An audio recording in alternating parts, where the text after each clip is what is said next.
উত্তর কোরিয়ার পারমাণবিক হুমকি দিন দিন আরও শক্তিশালী হয়ে উঠেছে। দেশটির সক্ষমতা এখন এমন পর্যায়ে পৌঁছেছে যে প্রতি বছর 10 থেকে 20টি পারমাণবিক অস্ত্র তৈরি করা সম্ভব, যা আন্তর্জাতিক শান্তির জন্য বড় ধরনের উদ্বেগের কারণ।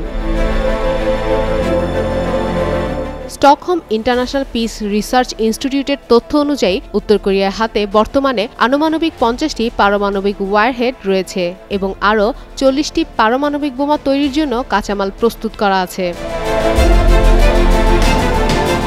সোমবার এ বিষয়ে সতর্কবার্তা দিয়েছেন দক্ষিণ কোরিয়ার নতুন প্রেসিডেন্ট লি জে-মিয়ং। উত্তর কোরিয়ার সঙ্গে কূটনৈতিক সম্পর্কের কথা উল্লেখ করে লি জে-মিয়ং বলেন, নিরুৎসাহিত ও নিষেধাজ্ঞা প্রয়োগের পরও উত্তর কোরিয়া পারমাণবিক অস্ত্র তৈরি অব্যাহত রাখে। গত 3 থেকে 4 বছরে উত্তর কোরিয়ার পারমাণবিক অস্ত্রের সংখ্যা তুলনামূলকভাবে বৃদ্ধি পেয়েছে। এদিকে চলতি বছর কিমের সঙ্গে বৈঠক করার ইচ্ছা প্রকাশ করেছেন যুক্তরাষ্ট্রের প্রেসিডেন্ট ডোনাল্ড ট্রাম্প। পাশাপাশি দক্ষিণ কোরিয়ার সঙ্গে বাণিজ্য আলোচনা এবং পারমাণবিক স্থিতিশীলতা নিয়ে যৌথ প্রচেষ্টার প্রস্তুতিও নিচ্ছেন বলে জানান মার্কিন প্রেসিডেন্ট, যদিও উত্তর কোরিয়া সরাসরি এখনও কোনো প্রতিক্রিয়া জানায়নি।